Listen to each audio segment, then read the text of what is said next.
है क्या? Question number 51। एक अच्छी बचत योजना होनी चाहिए, कैसी होनी चाहिए? ठीक है, पहला है हाँ सिंडिकेट बैंक के द्वारा, बहुत बढ़िया, वेरी गुड, जी जी बहुत बढ़िया। जिसने भी सिंडिकेट आंसर किया उन्होंने, हाँ जी, उन्होंने बिल्कुल सही आंसर किया। सिंडिकेट बैंक के द्वारा ये छोटा सा पहल शुरू किया गया था, जिसमें जो कि ग्रामीण महिलाओं और बच्चों के अंदर बचत की आदत को विकसित करने के लिए किया गया था। ठीक है, उनको उनके घर पे एक छोटा सा बॉक्स रख दिया गया था। ठीक है, और उसमें छेद था, ताला बंद करके, जैसे हम लोग स्टील वाला खरीदते हैं ना, उस टाइप वाला। ठीक है, वैसा ही था। बैंक का कर्मचारी आता, आपका ताला खोलता, उसमें से पैसा निकाल करके आपको रसीद देता और आपके अकाउंट में जमा करता। यही याद था। ठीक है, मतलब महिला को कहीं जाने की जरूरत नहीं है, सब उसका घर पे ही होता। ठीक, चलिए अब चलते हैं अगला क्वेश्चन। एक अच्छा बचत योजना कैसी होनी चाहिए? असुरक्षित, रिस्की, लचीला और सुरक्षित, या छिपा हुआ? आंसर क्या हो जाएगा? फ्लैक्सिबल और सेफ होना चाहिए। 51 का आंसर क्या हो गया? सी हो गया। ठीक है, आगे देखिए नेक्स्ट क्वेश्चन नंबर 52। भविष्य निधि है, बताएंगे आप? एक क्वेश्चन जीपीएफ, पीपीएफ, ईपीएफ, और 2021 में आपसे पूछा गया था अनिवार्य बचत का उदाहरण है। सभी लोग फटाफट से आंसर करिए। क्वेश्चन आपसे पूछा गया था अनिवार्य बचत का उदाहरण है। हाँ, जल्दी से आंसर कर दीजिए। याद है ना अनिवार्य बचत? 1960। जी सभी लोग कमेंट करिए। निहारिका, रूबी, हाँ अनिवार्य बचत का क्या साधन है? और आपके पास ऑप्शन में था ना पीपीएफ, ईपीएफ, बताइए। ओके जी, जीपीएफ क्या है? बिल्कुल, वाणी, जितेंद्र, गायत्री। चलिए, अब कहा गया भविष्य निधि है, पहला अल्पकालिक बचत या फिर दीर्घकालिक बचत, अनियमित या अस्थायी? आंसर करेंगे ये लॉन्ग टर्म सेविंग है। ठीक है, आप भविष्य निधि लेते हैं, प्रोविडेंट फंड वगैरह लेते हैं, तो ऐसा नहीं है कि आप एक दिन के लिए लेते हैं, 10 दिन के लिए लेते हैं, नहीं, वो कई साल, 2 साल, 5 साल, 15 साल, 20 साल ऐसे होती है। ठीक है, और अगर हम इसी प्रोविडेंट फंड की बात करें तो ये कई होते हैं, जीपीएफ, ईपीएफ, पीपीएफ, ये 3 तो बहुत प्रमुख हैं। ठीक है, तो ये जो आपका जीपीएफ है ना, ओके, ये जो जीपीएफ है यही 2021 में क्वेश्चन में आया था। ठीक है, टीजीटी में। जीपीएफ क्या है? तो ये एक अनिवार्य बचत का उदाहरण है। ठीक है, क्या है? तो यह एक अनिवार्य बचत का उदाहरण है। ठीक है, ओके, ये क्या है? यह एक अनिवार्य बचत का उदाहरण है। कौन? जीपीएफ, जिसका फुल फॉर्म क्या है? जनरल प्रोविडेंट फंड है। ठीक है, नहीं पीपीएफ नहीं, आंसर सही करिए, जीपीएफ। हाँ बहुत बढ़िया, जीपीएफ जिसका फुल फॉर्म क्या है? General provident fund. और ये है क्या? तो इसको गवर्नमेंट ने कब ये अनिवार्य कर दिया? जैसे याद करिए, कल हम लोग ग्रॉस सैलरी पढ़ रहे थे, ग्रॉस सैलरी, सकल वेतन। ठीक है, तो हम लोग ये पढ़ रहे थे ना कि इनकी सैलरी है 60,000, लेकिन कट पिट करके आता है अकाउंट में कितना? 55,000, है ना? यही हम लोग कल देख रहे थे। तो वो जो कटा पिटा ना, वो कटा पिटा तो कहाँ गया? कहीं चला नहीं गया है, आप ही के पास आएगा। ठीक, तो वो कट गया थोड़ा सा जीपीएफ में। ठीक है, और जीपीएफ को गवर्नमेंट ने नेसेसरी कर लिया, आपकी सैलरी का कुछ हिस्सा क्या होगा? बचा करके रखा जाएगा और फिर उसको आपको दिया जाएगा अंत में। ठीक है, ऐसा नहीं है कि आपको नहीं दिया जाएगा, आपको दिया जाएगा। ठीक, तो अनिवार्य बचत हो गया आपका जीपीएफ। और ये है क्या? तो यही जो पीएफ है ना, प्रोविडेंट फंड, इसी का एक प्रकार है। कब इसको अनिवार्य कर दिया था गवर्नमेंट ने? तो इसको गवर्नमेंट ने 1965 में इसको अनिवार्य कर दिया था। आप चाहें, हाँ 1965, 65, ठीक है, आप चाहें या ना चाहें, आपके अकाउंट से कुछ हिस्सा आपकी सैलरी का कटेगा ही कटेगा। और कहाँ जाएगा? तो जीपीएफ में जाएगा। ठीक है, ओके, क्लियर होगी मेरी बात? कब नेसेसरी हो गया?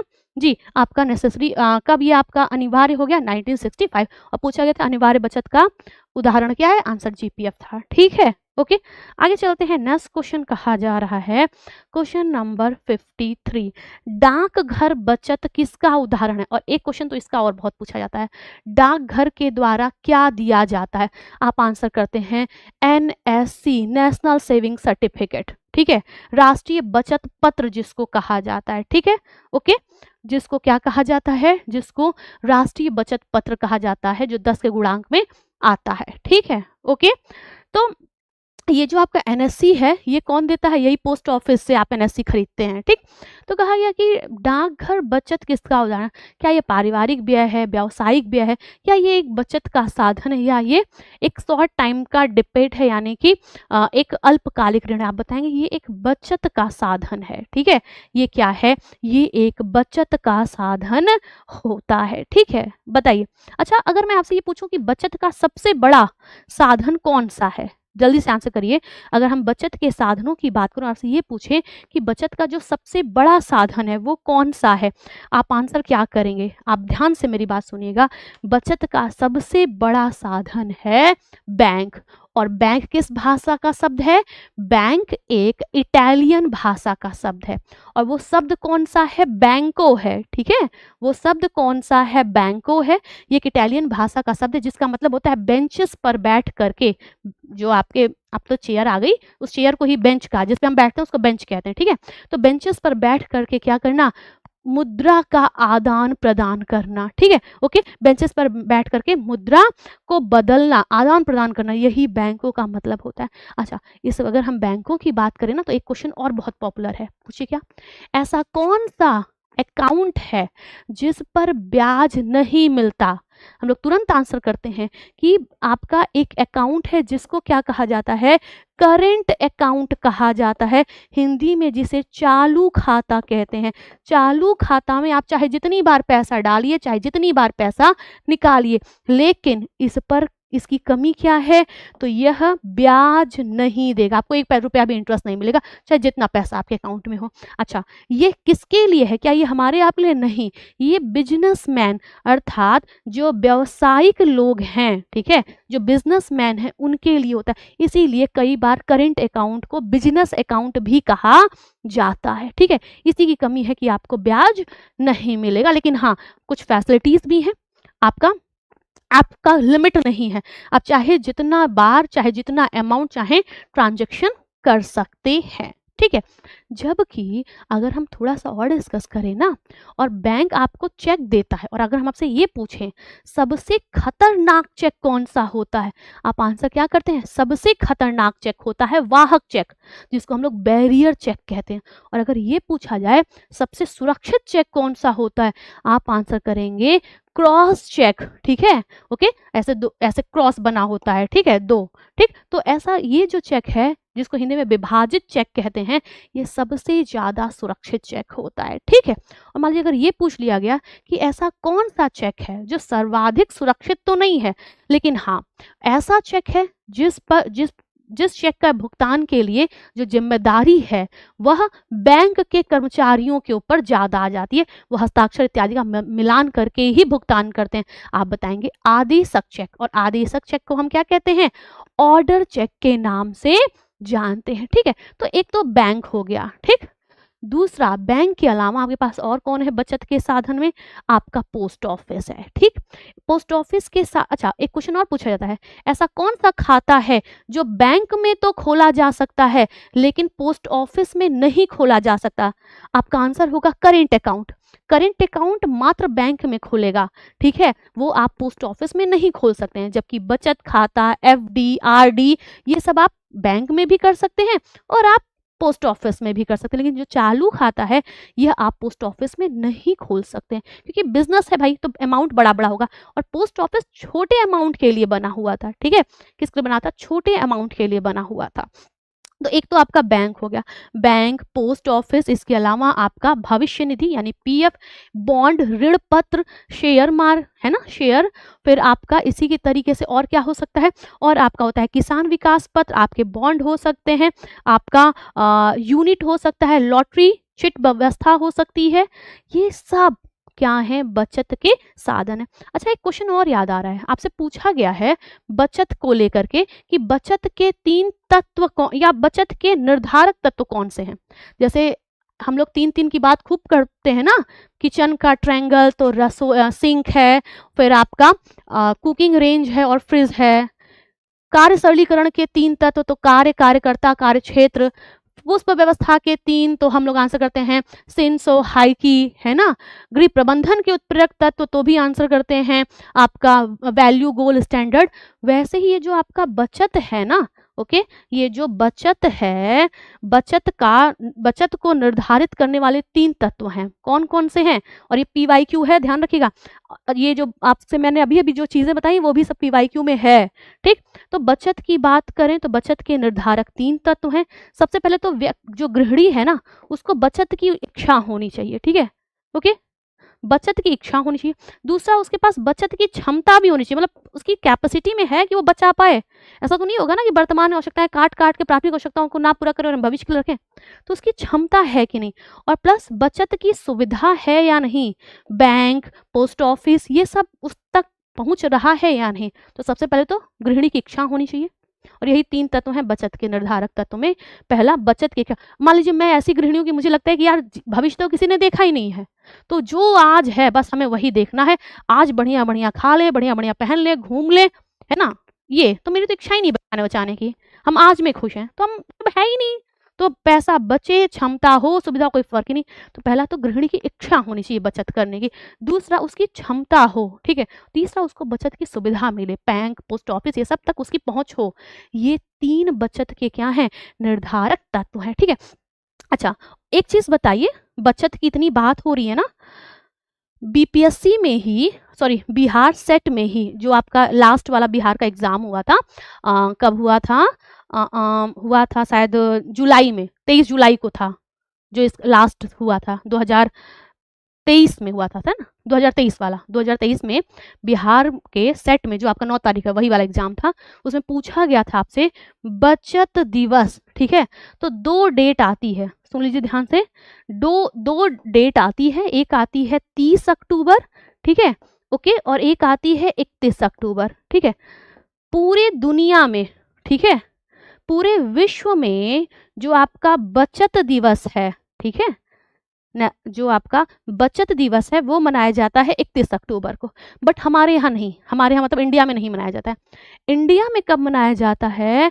तो इंडिया में यानी कि भारत में ये जो बचत दिवस है वो 30 अक्टूबर को मनाया जाता है। और आपको पता है इसके पीछे का रीज़न क्या है? क्यों हम पूरी दुनिया से अलग हो गए? हाँ, उसका एक रीज़न है, क्योंकि उस दिन वो जो हमारी एक बहुत बड़ी पॉलिटिशियन प्रधानमंत्री इंदिरा गांधी, ठीक है? उस दिन उनकी डेथ हुई थी 31 अक्टूबर को, ठीक है? तो 31 अक्टूबर को उनकी डेथ हुई थी, और उस दिन को शोक के तौर पे देखा गया, और उस दिन नहीं मनाया, बल्कि हम लोग एक दिन पहले ही मना लिए, ठीक है? ओके, एक दिन पहले मना लिए। तो पूरी दुनिया तो 31 अक्टूबर को मनाती है, लेकिन भारत वाले 30 अक्टूबर को मनाते हैं। वो क्यों नहीं 31 को मनाते हैं? क्योंकि उस दिन इंदिरा गांधी का डेथ हुआ था, ठीक है? Okay, clear? मेरी बात समझ में आ गई होगी, ठीक है? हाँ, पूरी दुनिया मना रही है आपकी 31 को, भारत मना रहा है 30 को, और उसके पीछे का रीज़न भी यही हुआ, ठीक? चलिए, खैर हम लोग क्वेश्चन पे आते हैं। पूछा गया डाकघर बचत किसका उदाहरण है? तो हमने आंसर कर दिया कि यह एक बचत का साधन है, ठीक है? आगे बढ़ते हैं, नेक्स्ट क्वेश्चन क्या कहा जा रहा है? कहा जा रहा है निम्न में से कौन सा गैर वित्तीय बचत का रूप है? सभी लोग आंसर कर दीजिए। हाँ, कहा जा रहा है कि निम्न में से कौन सा गैर वित्तीय बचत का रूप है? पहला है आभूषण, दूसरा बचत खाता, तीसरा है आपका सावधि यानी फिक्स्ड डिपॉजिट, और फिर है बीमा पॉलिसी। गैर वित्तीय, नॉन फाइनेंशियल, ठीक है?